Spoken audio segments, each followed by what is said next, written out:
सभी को सुप्रभात। मैं शिषपाल मेव, हिंदी साहित्य बीए पाठ फर्स्ट हिंदी साहित्य प्राचीन मध्यकालीन काव्य के अंतर्गत हम पढ़ रहे थे सूरदास। बीए पाठ फर्स्ट में हम पढ़ रहे थे सूरदास के पद हम पढ़ रहे थे, जिसमें आया था तज मन हरि विमुखन को संग, तज मन हरि विमुखन को संग, जिनके संग को मति उपजती है परत भजन में भंग, कहाँ होत पे पान कराए विष नहीं तजत भुजंग, तज मन हरि विमुखन को संग। हमें ऐसे लोगों का संग छोड़ देना चाहिए जो हरि से विमुख है, जो परमात्मा से विमुख है। ऐसे लोगों का संग छोड़ देना चाहिए, इस प्रकार से बताया था। तज मन हरि विमुखन को संग, जिस पर हमने 6 प्रसंग व्याख्या की थी। आगामी जो था, मेरा मन अनंत कहाँ सुख पावे, मेरा मन अनंत कहाँ सुख पावे, जैसे उड़े जहाज को पंछी फिर जहाज पर आवे, मेरा मन अनंत कहाँ सुख पावे। फिर बताया था कमल नयन को छाड़ी महात्म और देव को ध्यावे, जिन्हें मधुकर अमुद्रस चाख्या क्यों कलील फल खावे, सूरदास तज काम धेनु छेरी कौन दोहावे, मेरा मन अनंत कहाँ सुख पावे। सूरदास जी के बारे में हमने उनका जीवन परिचय के बारे में पढ़ा। हमने पढ़ा कि सूरदास जी सद्गुण काव्य धारा के प्रतिनिधि कवि हैं। निर्गुण की उन्होंने कटु आलोचना की है। तो यहाँ पे सद्गुण की प्रतिपादना करते हुए सूरदास जी ने कहा है कि मेरा मन अनंत कहाँ सुख पावे, जैसे उड़े जहाज को पंछी फिर जहाज पर आवे, कमल नयन को छाड़ी महात्म और देव को ध्यावे। तो हमने इसकी 6 प्रसंग व्याख्या की थी। आपके पास ये हमारी प्राचीन मध्यकालीन काव्य की पुस्तक है, ये होनी चाहिए, रजिस्टर होना चाहिए, पेन होना चाहिए। जो भी यहाँ पे आपको बताया जाता है श्यामपट्ट पे अंकित किया जाता है। मुख्य बात आप अपने रजिस्टर में नोट्स के माध्यम से लिखना प्रारंभ कीजिए, जो आगामी आपके भविष्य में काम आएगा। फिर हमने एक पद इनका पढ़ा था कि निर्गुण कौन देश को वासी, निर्गुण कौन देश को वासी, मधुकर कह समझाए साच दे बूझती साच ने हंसी, को है जनक को न है जननी, को नारी को दासी, कैसो वर्ण वेश है कैसो रस को अभिलाषी, पावे गो पुनि कियो आपरो जे करे गो घासी, सुनत मौन रे गयो ठग्यो सो सूर सबे मति नासी, सूर सबे मति नासी, सुनत मौन रे गयो ठग्यो सो सूर सबे मति नासी। आपको बताया था कि जब मथुरा से श्री कृष्ण जी उद्धव को भेजते हैं गोपियों के पास संदेश, कौन सा संदेश? निर्गुण का। कहते हैं आप जाओ और गोपियों को निर्गुण का संदेश दें। और गोपियाँ उपास्य किसकी है? श्री कृष्ण की। गोपियाँ कहती है कि हमारा तो 10-15 मन तो है नहीं, हमारा मन एक है, वो भी श्री कृष्ण जी के पास चला गया। उसके बारे में जब उद्धव वो ज्ञान रूपी गंठड़ी अपने सिर पर लाद कर लाता है, ब्रज में उतारता है, तो सभी गोपियाँ इकट्ठी हो जाती है और उसको देखती है। क्या बताते हैं सूरदास जी? उस गोपियों के माध्यम से निर्गुण का खंडन करते हुए, सद्गुण की प्रतिपादना करते हुए कहते हैं कि मन नाही 10-20 उदो, मन नाही 10-20 एक उतो गयो श्याम संग। हमारा मन 10-20 नहीं है, हमारा मन एक है, वो श्याम के साथ चला गया। आयो घोष बड़ो व्यापारी, कहते बड़ा व्यापारी बन के आए हैं हमारे यहाँ ब्रज में। लादी खेप गुण ज्ञान जोत की ब्रज में आन उतारी, ज्ञान रूपी गंठड़ी लेके यहाँ पे आए हो। तो गोपियाँ बांती बांती के उन पर प्रश्न करती है। कौन सा प्रश्न करती है? कि निर्गुण कौन देश को वासी। कहते निर्गुण है वो कौन सा देश में रहता है, किस को, उनके माता का नाम क्या है, उनके पिता का नाम क्या है। तो वो वे पूछती है तो उद्धव उन प्रश्नों का जवाब नहीं दे पाता। सुनत मौन रह गयो ठग्यो सो। ऐसी बातें जब गोपियों की सुनता है तो उद्धव क्या रह जाता है, मौन रह जाता है। सुनत मौन रह गयो ठग्यो सो सूर सबे मति नासी। उनकी जो बुद्धि है वो क्या हो जाती है, नष्ट हो जाती है। तो आगे जैसे हमने इनके ये पदों पर सप्रसंग व्याख्या की, इनका एक बचा हुआ पद है जो जिसकी व्याख्या आज हम करने जा रहे हैं। वो पद है, देखो कि श्री कृष्ण जी का बाल रूप चित्रण, वात्सल्य वर्णन चित्रण, वो हम पढ़ेंगे आज, उस पर चर्चा करेंगे। श्री कृष्ण जी का बाल रूप का चित्रण सूरदास जी ने अपनी बंद आंखों से बालपन का कोना कोना झांकाए थे।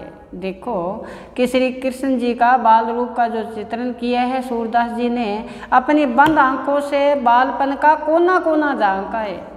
अंधे थे सूरदास जी, फिर भी बालपन का इतना सूक्ष्म वर्णन इन्होंने किया है। देखो किस प्रकार से किया है, मैं आपको बताऊं कि मैया कब हो बढ़ेगी चोटी, माता से प्रश्न करता है श्री कृष्ण जी कि मैया मेरी चोटी ये बड़ी कब होगी, मैया कब हो बढ़ेगी चोटी, कितनी बार मोही दूध पीवत भई अजहू छोटी। कहते आपने कितनी बार मेरे को दूध पिलाया लेकिन वो तो उतनी की उतनी पड़ी है, बड़ी नहीं हुई। तू तो कहती बल्कि बेनी ज्यों हुए लंबी मोटी। कहते आप तो ऐसे कहते थे माता जी, कहते हैं दूध पीने से ये बेल की भांति बड़ी हो जाएगी चोटी, लेकिन चोटी तो उतनी पड़ी है। छोटा बालक है अपनी माँ से किस प्रकार से प्रश्न करता है, वो प्रश्न हमारे सामने सूरदास जी ने प्रस्तुत किया कि मैया कब हो बढ़ेगी चोटी, मेरी चोटी बड़ी कब होगी। कितनी बार मोहे दूध पियुत भई अजहू छोटी, कितनी बार कहते हैं आपने दूध पिलाया अभी तक उतनी की उतनी पड़ी है। दूसरा पद जैसे आया कि यशोदा हरि पालनी जुलावे, हल रावे दुलरावे जोई सोई कछु गावे। मेरे लाल को आओ निंद्रिया काहे न तू बेगी सी आवे, तो को काने बुलावे करी करी सैन बतावे। कभी हरी आँख मूंद ले तय अदर फटकावे। तो श्री कृष्ण जी जब बाल्यावस्था में थे तो यशोदा उनको पालने में झूला झुला रही है। जब बालक छोटा हो और झूले में झुलाते हैं तो माता लोरियां सुनाती है और इतनी उस लोरी में मधुरता होती है कि बच्चा वो लोरी सुनकर सो जाता है।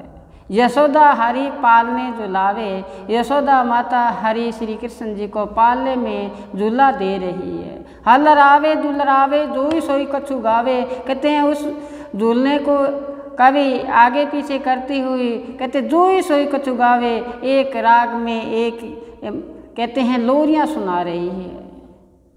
तो क्या बताए, करी करी सैन बतावे, कोई पास में आता है तो सेन के माध्यम से इशारों के माध्यम से माता जी बातें करती है, क्योंकि अगर मुख से कोई बात उच्चारण करे तो श्री कृष्ण जी की निंद्रा में क्या पड़े, खलल पड़ती है। इसलिए यशोदा ने इशारों में ही बातें करनी प्रारंभ की। तो श्री कृष्ण जी बाल्यावस्था में भी बड़े नटखट थे, तो क्या कहते हैं, कभी हरी आँख मूंद लेत है कभी अदर को फटकावे। श्री कृष्ण जी ने आंखें तो बंद कर रखी है लेकिन होठों से बातें करना प्रारंभ कर दिया। मुख से बातें करेगा तो होठ हिलेंगे, जब होठ हिलेंगे आंखें बंद होगी तो वो तो क्या हुआ, निंद्रा का तो बहाना हुआ ना। इस प्रकार का वर्णन सूरदास जी ने अपनी बंद आंखों से किया है। फिर एक जगह आता है, अपने बड़े भाई की शिकायत लेकर श्री कृष्ण जी माता जी के पास आते हैं। क्या कहते हैं, मैया दाऊ बहुत खिजायो। कहते हैं मेरे को बलराम ने बहुत तंग किया है। मैया दाऊ बहुत खिजायो, मोसो कहता है मोल को लेनो, तू कज जसमतू जायो।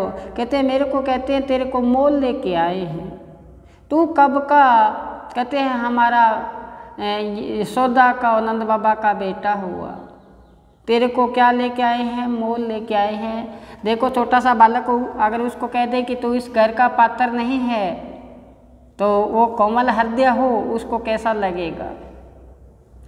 तो क्या बताए हैं कि मैया दाऊ बहुत की जायो, मोसो कहता है मोल को लीनो, तू जसमती कब जायो। नंद बाबा गोरी यशोदा गोरी, तू श्याम वर्ण कत पायो। कहते हैं कि नंद बाबा भी गोरे हैं और श्याम यशोदा भी गोरी है, वर्ण के हैं। कहते तेरा जो वर्ण है वो श्याम वर्ण का है, इसलिए तेरे को मोल लेके आए हैं। देखो इस प्रकार से सूरदास जी ने अपनी बंद आँखों से बालपन का कोना कोना झांक के वर्णन किया है कि मैया कब हो बढ़ेगी चोटी, मेरी चोटी है वो बड़ी कब होगी, मेरी चोटी बड़ी कब होगी। कितनी बार मोहे दूध पीवत है भई अजोहू छोटी, कितनी बार मैंने दूध पिया लेकिन वो उतनी की उतनी पड़ी है।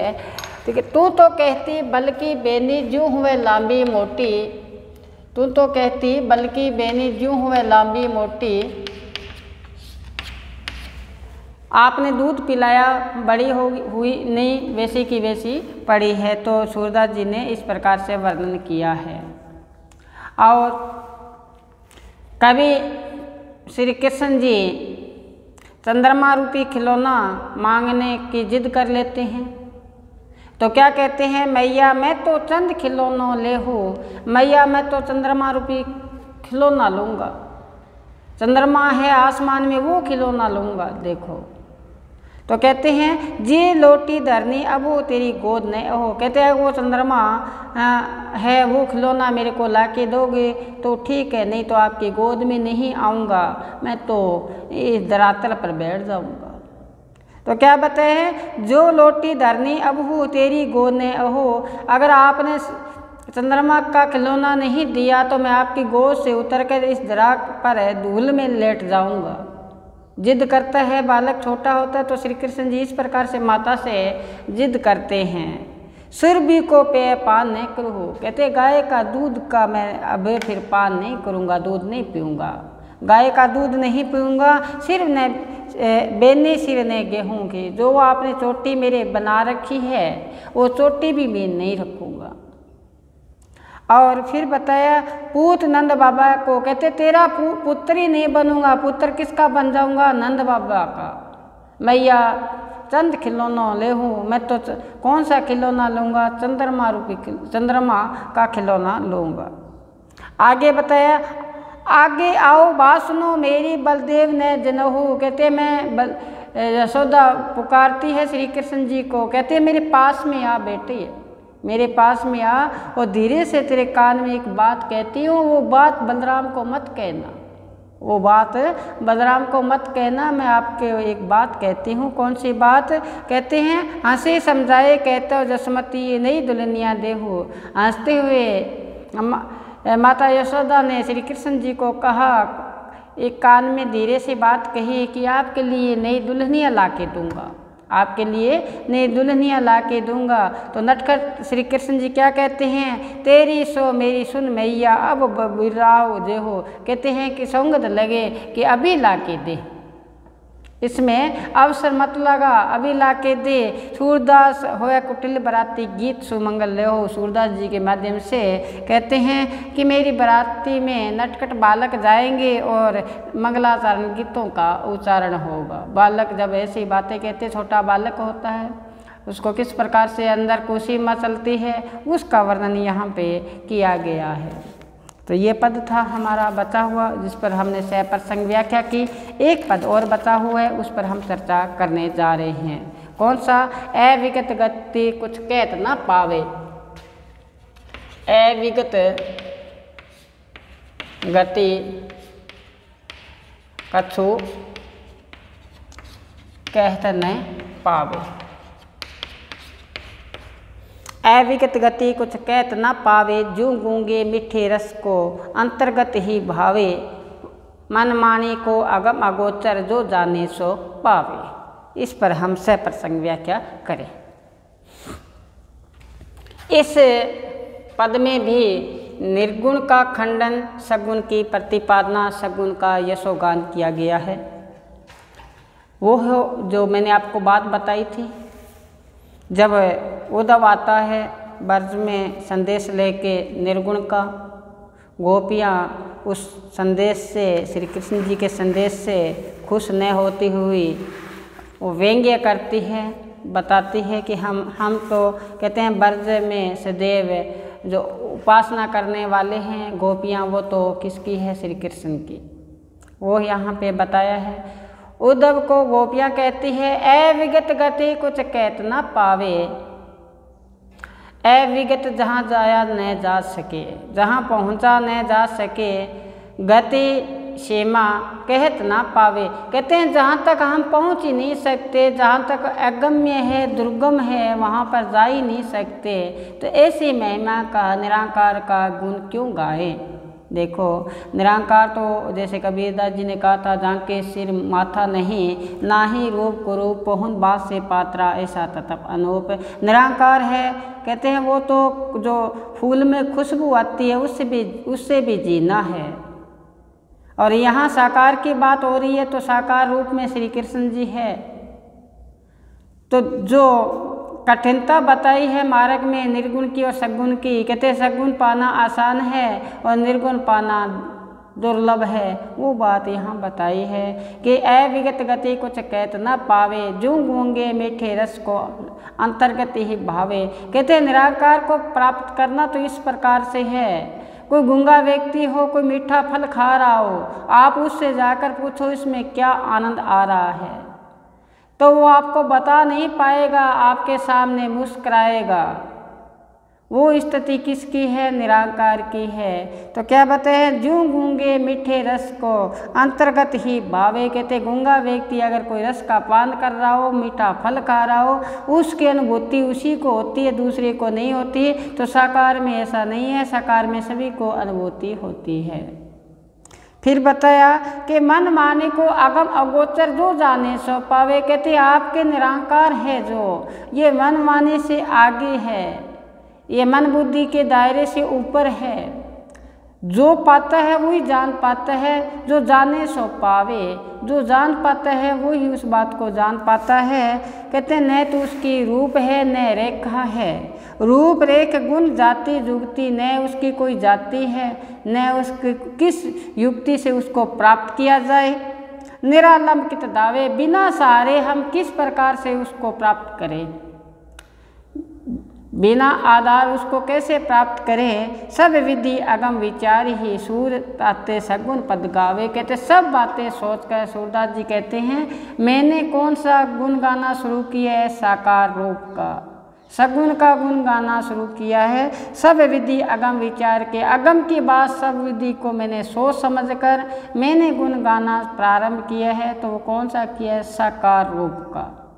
ये था हमारा पाठ्यक्रम में सूरदास जी के जो पद थे, वो पद बर्मरगीत से और इनका श्री कृष्ण जी का वात्सल्य वर्णन हमारे पाठ्यक्रम में थे, और पाठ्यक्रम में नहीं भी थे, लेकिन उनका भी मैं आपके सामने ज्ञान में वृद्धि करने के लिए शब्दों का उच्चारण किया। आपको मैंने बताया कि साथ साथ में आप अपने रजिस्टर में अंकित करते जाएं, जिससे आपके ज्ञान में वृद्धि होगी, जिससे आपका जो ज्ञान है उसमें अथाह वृद्धि होगी। इस प्रकार जो भी बातें आपको यहाँ बताई जाती है उसको अच्छी तरह से अपने रजिस्टर में अंकित कर लिया करो।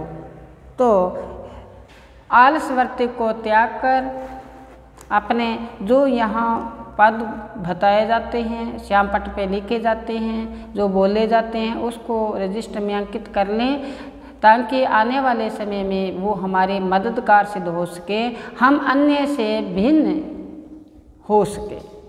तो आज हमने सूरदास के जितने भी पद थे उन पर सहप्रसंग व्याख्या की। आपको प्रश्न की भी बताया किस प्रकार से सूरदास जी के प्रश्न आते हैं।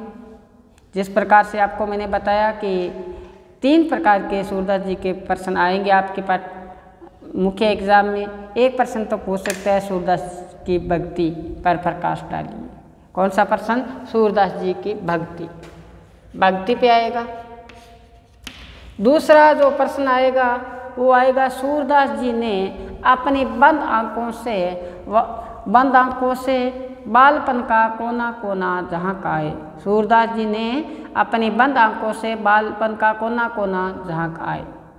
तीसरा प्रश्न जो मुख्य बनता है वो बनेगा आपका कि सूरदास जी का उद्देश्य निर्गुण का खंडन, सगुण की प्रतिपादना करना है।